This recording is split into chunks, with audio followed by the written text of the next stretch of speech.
Hello student, मैं सौरभ कोहली आपका स्वागत करता हूं अपनी यूट्यूब चैनल में। आज हम चर्चा करेंगे अजंता की गुफाओं के बारे में। ये हमारी तीसरी सीरीज़ है अजंता के ऊपर और इसमें हम चर्चा करेंगे 9वीं गुफा और 10वीं गुफा के बारे में। और आगे बढ़ने से पहले आप इस चैनल को लाइक, शेयर एंड सब्सक्राइब कर लीजिए। ये जो मैं वीडियो बना रहा हूँ ये आर्ट्स के स्टूडेंट के लिए, फाइन आर्ट्स के लिए, एंट्रेंस एग्ज़ाम के लिए, हिस्ट्री के लिए, यूपीएससी, DSSB, KVS, NVS, इन सभी के लिए काफ़ी उपयोगी है। इसके अलावा जो मेरे से नाम छूट गए हों उनके लिए भी काफ़ी उपयोगी है। तो चलिए शुरू करते हैं। अजंता की गुफाओं की चित्रकारी।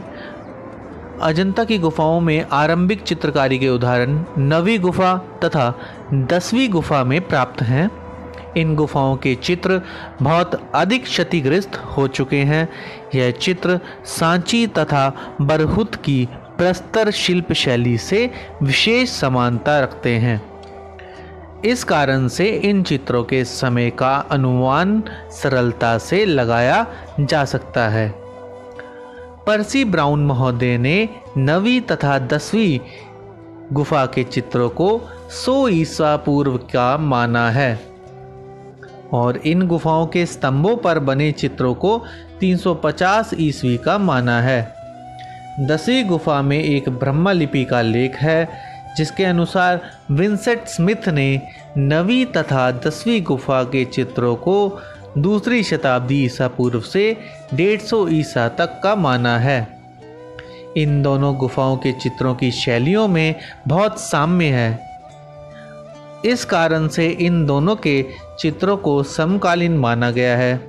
तत्कालीन वास्तु तथा मूर्तियों से भी इन चित्रों में विशेष समानता है। अब हम बात करें 9वीं गुफा का चित्र की।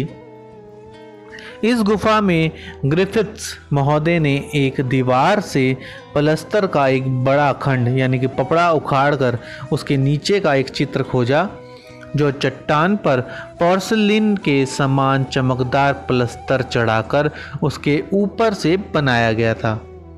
यह नीचे वाला चित्र एक बैठी हुई स्त्री का है।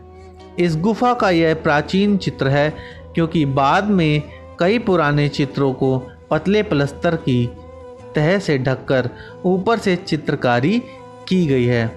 9वीं गुफा में बने कुछ चित्र गुप्तकाल के भी हैं।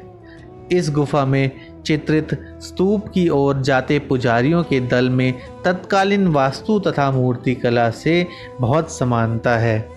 इस चित्र में प्रयुक्त अर्धवृत्ताकार स्तूप, तोरण द्वार, पुरुषों के मुरेठे जिनमें लट्टू नुमा बड़ा मोती आगे माथे पर निकला है, तत्कालीन प्रस्तर उरेहन में भी प्रचलित थे। इस चित्र में पुरुषों के वर्गाकार चेहरे, बड़े बड़े मोतियों की मालाएं, भारी आभूषण उस समय की आंध्र प्रदेश की मूर्तियों की याद दिलाते हैं। इन आकृतियों में लटकते हुए कमरबंद तथा निकले हुए पेट दर्शनीय हैं। गुफा में प्रवेश करते ही बाईं ओर जो लेख है वह अनुमानतः ईसा पूर्व के ही हैं। इन चित्रों की अपनी विशेषताएं हैं जो इनको गुप्तकालीन चित्रों से पृथक कर देती है। उदाहरण के रूप में इन चित्रों में कुल 4 रंगों का प्रयोग है। यह रंग काले, पीले, हरे तथा हरौंजी के लाल रंग हैं। इन आकृतियों के चेहरे तथा मुद्राएं एक प्रकार की हैं। आंखें भाव रहित हैं और आकृतियां की हस्त मुद्राएं शिथिल हैं। 9वीं गुफा में इसके अतिरिक्त अनेक प्रकार के वृक्षों तथा फलों का अंकन किया गया है जिसमें चित्रकार ने अपनी निरीक्षण शक्ति का परिचय दिया है। यहाँ स्तंभों पर बुद्ध आकृतियाँ चित्रित हैं और भित्तियों पर चरवाहों के दृश्य भी बनाए गए हैं। अब हम चर्चा करेंगे 10वीं गुफा के चित्र का।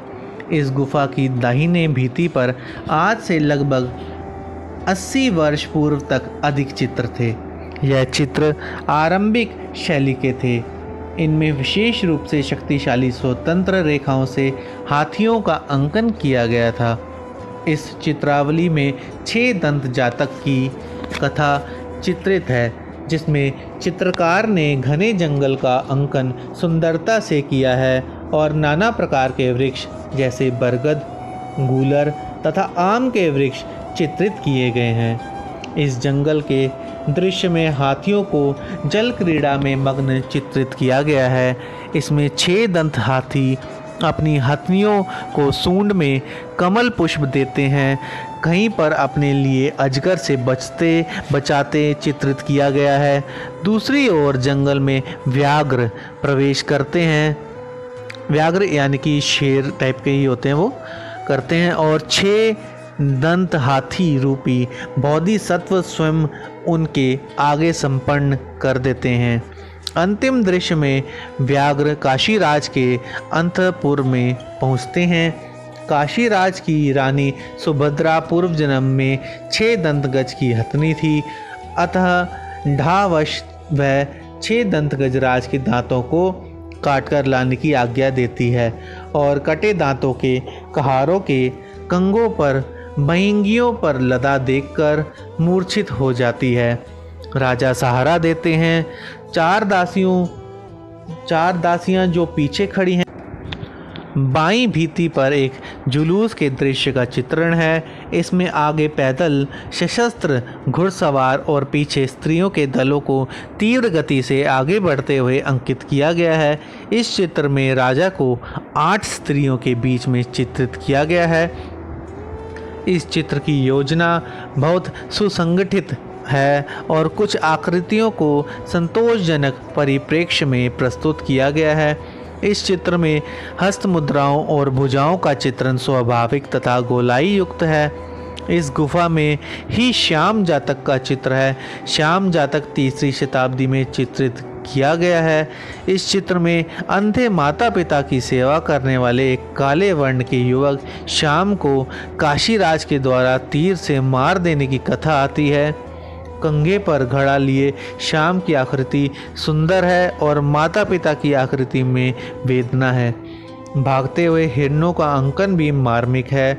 इस गुफा के स्तंभों पर जो बुद्ध चित्र खड़ी मुद्रा में बनाए गए हैं और उनके कपड़ों तथा सिर के पीछे प्रकाश पुंज यानी कि तेज मंडल दर्शाए गए हैं, उनमें गांधार शैली का प्रभाव है। विंसेंट स्मिथ के अनुसार यह चित्र अनुमानतः 5वीं शताब्दी या बाद के हैं। तो इस तरह 9वीं और 10वीं गुफा के चित्र का वर्णन समाप्त होता है। अगली सीरीज़ में हम 16वीं गुफा के बारे में बताएंगे और तब तक आप इस चैनल के साथ जुड़े रहें। इसे लाइक, शेयर एंड सब्सक्राइब करना बिल्कुल ना भूलें और बेल आइकन को ज़रूर प्रेस करें और ऑल वाला बटन दबाएं ताकि सारे नोटिफिकेशन आपको तुरंत ही मिल सकें। और आज के लिए मैं अपनी वाणी को यहीं विराम देता हूँ। तो धन्यवाद।